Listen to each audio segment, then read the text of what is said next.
We're still looking at the 2017 budget that will definitely shape the coming year. Many have alluded to the fact that there's something, well, similar to past budgets. Joining us to look at the rising cost of governance is Paul Ighinoba. He's an economist. Good to have you join us this morning. Good morning, Suleiman. Quite a whole lot has been happening, and if you look at it, especially now that we are in a festive season, I think this is the more reason many Nigerians are saying perhaps we have been having all of these moments looking at what is happening in the economy, and it's just a climax for them in 2016 in December, getting to see that this truly is not good news for us. But if you look at the figures from our 2017 budget, is there any ray of hope in the coming year by what the President has presented to the National Assembly? Well, the budget is represents government's intentions, financial and economic intentions for the coming year. It's usually a major development in any economy.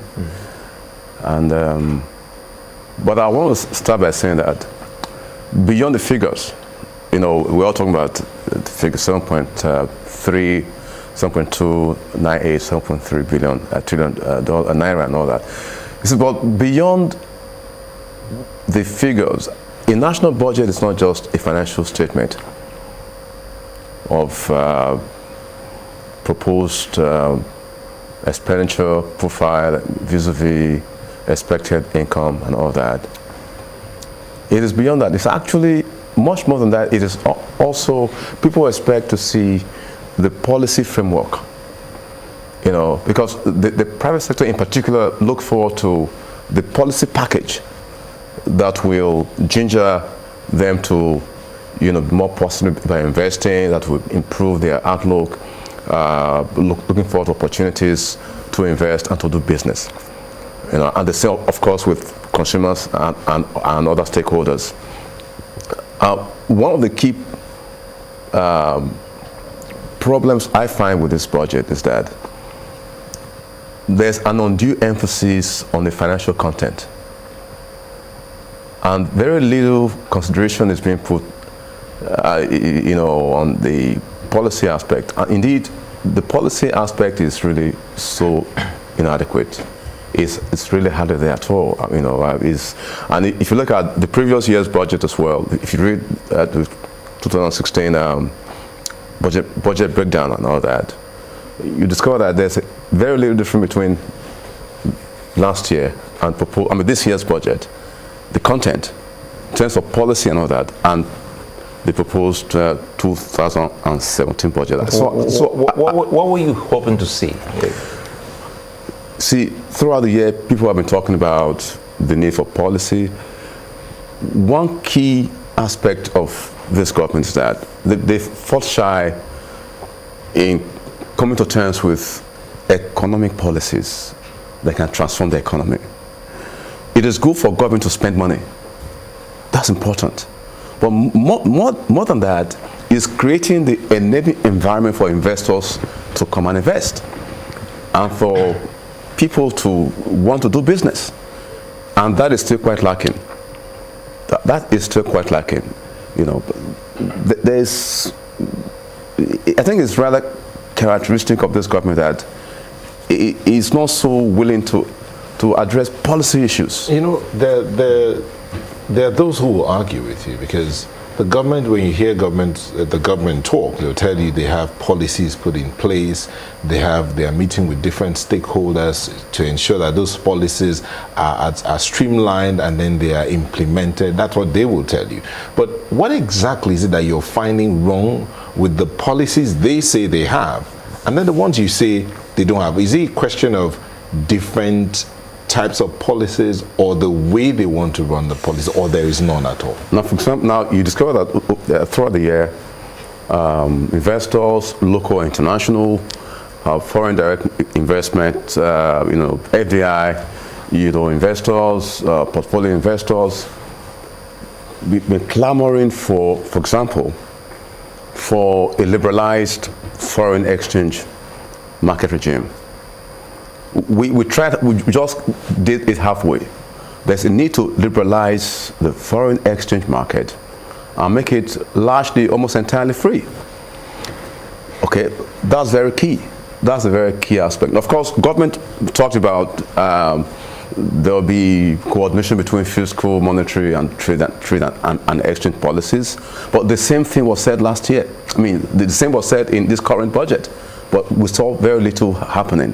So the point I'm making is that, you see, for you not to have a largely public sector oriented budget like we have now, because okay, the entire 7.3 trillion naira was spent by government, all right. Of course, government will not budget for private sector, but government will provide this sort of policy frame, the robust policy platform and environment that will mobilize those investments, so that government does not have to unnecessarily, unduly emphasize its own spending.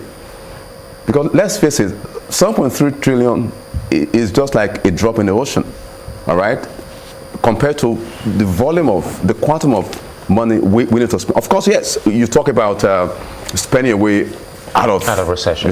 I mean, without just a concept, fine. But most or much of that money doesn't necessarily have to be spent by government. Government, of course, we do what we call reflationary, budget. Now spending more than it earns, fine. That's a classical, that's a neoclassical, recommendation. Okay, fine. But beyond that, you have to ensure that all other stakeholders also spend as much as they can. That is the way to drive the economy out of recession as quickly as you can. I want us to be a little bit more specific. That is why I was asking if there are, some sectors, key sectors of our economy that you would have thought should have been doing what you just highlighted. Because if you look at it now, if you look at some of the policies, we had the NPA boss here, Ports Authority, and she did say they were already looking into some aspect of the ports administration and see how they can streamline some of these things so that it can be some kind of busy nature back to our ports. But if you are saying that if government is going to spend its way out of recession, you're also looking towards the private sector helping to also do some of those spendings, and you put that side by side with some of the news we're getting about some key private investors from the small to the big. I mean, the big news today is talking about the losses incurred by the billionaire Aliko Dangote. It tells you that even the small-time business person on your street, in your neighborhood, has been spending to the extent that some of them are at a loss at the moment. So how well are you looking that the private sector can spend to help us get out of recession? Okay, now I mentioned the need to address the foreign exchange market issue. That's one. Then, of course, you now look at the issue of economic reform. All what I'm saying is actually in the form of the necessary reform that the economy needs to really move forward. Right? We need to now. I have not heard of this government mention the word privatization since it came into being.